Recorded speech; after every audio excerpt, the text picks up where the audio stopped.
Hello and welcome to the May MCUL edition of the Priority Report. Today I want to cover topics related specifically to the League.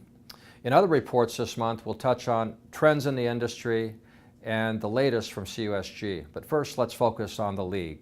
So as we look nationally, you may recall that CUNA recently issued a study that put an exact dollar amount to the compliance burden facing credit unions. The report found that our industry has lost a whopping $7.2 billion as a result of overbearing regulations since 2010 alone. And Michigan's share of that comes to over $300 million, or roughly $64 for every individual credit union member. That's pretty significant.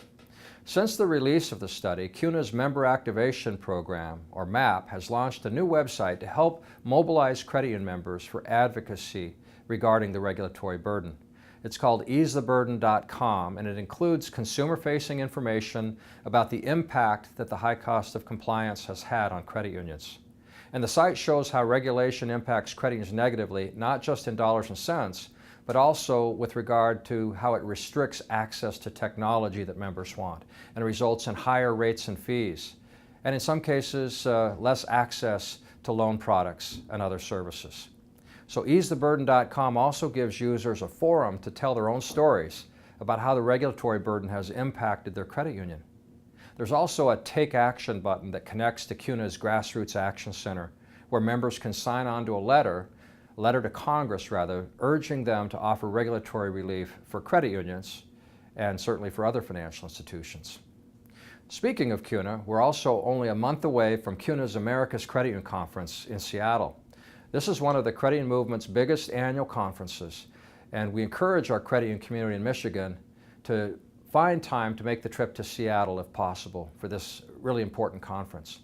Not only does a strong showing for Michigan credit unions reinforce the strength of our partnership between MCUL and CUNA, but the ACUC also provides great insights and takeaways for all attendees. I also want to briefly congratulate our new NCUA chairman, Rick Metzger, on being appointed as the NCUA chairman.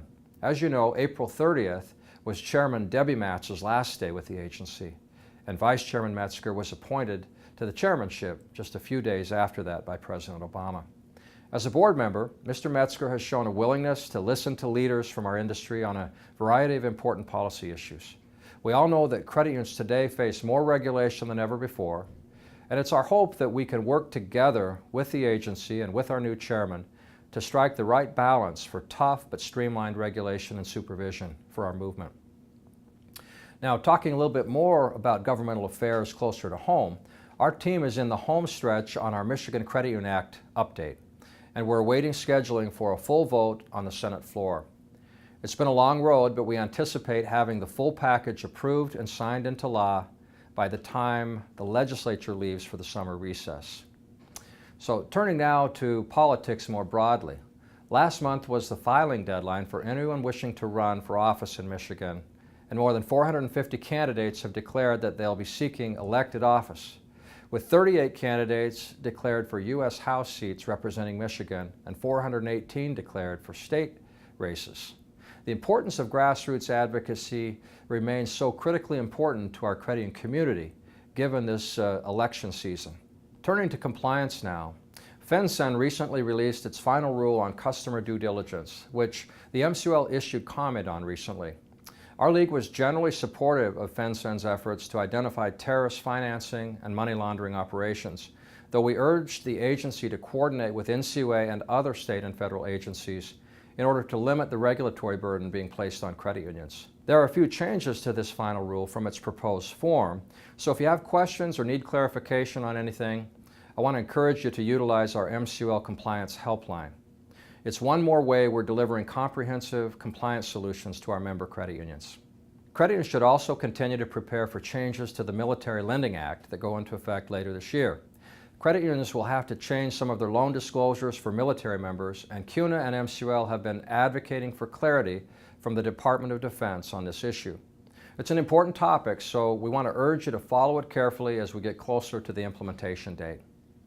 Next, I want to update you on our Internal Controls Fraud Task Force, which wrapped up its formal meetings last month. We had a series of substantive discussions with a variety of stakeholders from throughout Michigan's credit union community, as well as legal and accounting experts. And our team is now working to put the task force's findings into a white paper. This document will outline a series of specific best practices and fraud prevention strategies, and we're on track to present the document next month at our annual convention in Detroit. Speaking of AC&E, one of the new events at this year's convention is a new feature known as Quarks for a Cause. I hope that you'll join me and my team Wednesday night, June 8th, at this event, which is free to attend, by the way. And those wanting to support the foundation can make a $25 or more donation and will receive a numbered cork that pairs with a bottle of wine, valued anywhere from $25 to $200. And best of all of your donations benefit the important work of the Michigan Credit Union Foundation. So join us for a great night of fine wine and credit union philanthropy and great company. I also want to remind you that this year's deadline to apply for grants from the Michigan Credit Union Foundation is quickly approaching. Our foundation is awarding $90,000 in grants to credit unions this year, but June 30th is your last day to apply. These grants can be used for a variety of projects, and we hope that you can put them to use in some truly innovative ways, like our credit unions have done in the past.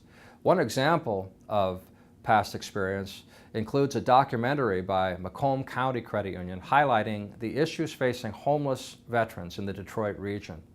Another credit union used the foundation grant to help children better understand financial literacy curriculum by incorporating theater and acting skills. So there are lots of examples of how these grants can be put to use, and we encourage you to use your imagination and to take advantage of the grant money that is available. So don't miss the deadline. Now, our annual convention and exposition, as I said, is right around the corner, but our education team has a number of high-profile events lined up for the second half of the year that are in addition to AC&E. In July, we'll host 2 sessions, one in Ann Arbor and one in Lansing, about how to better attract, serve, and maintain millennial members. And be sure to save 2 dates on your calendar now. Our annual Executive Summit is coming up September 14 through 16 at Bay Harbor, and shortly after that, we'll head to Washington for our annual Hike the Hill event. So I hope you'll join us for those important events.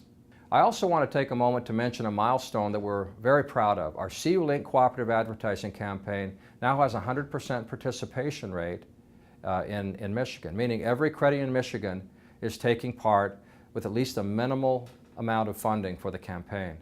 Furthermore, we've already seen 89 credit unions jump up to full share participation for this year's campaign. I think that's up about 20 or so from the prior year.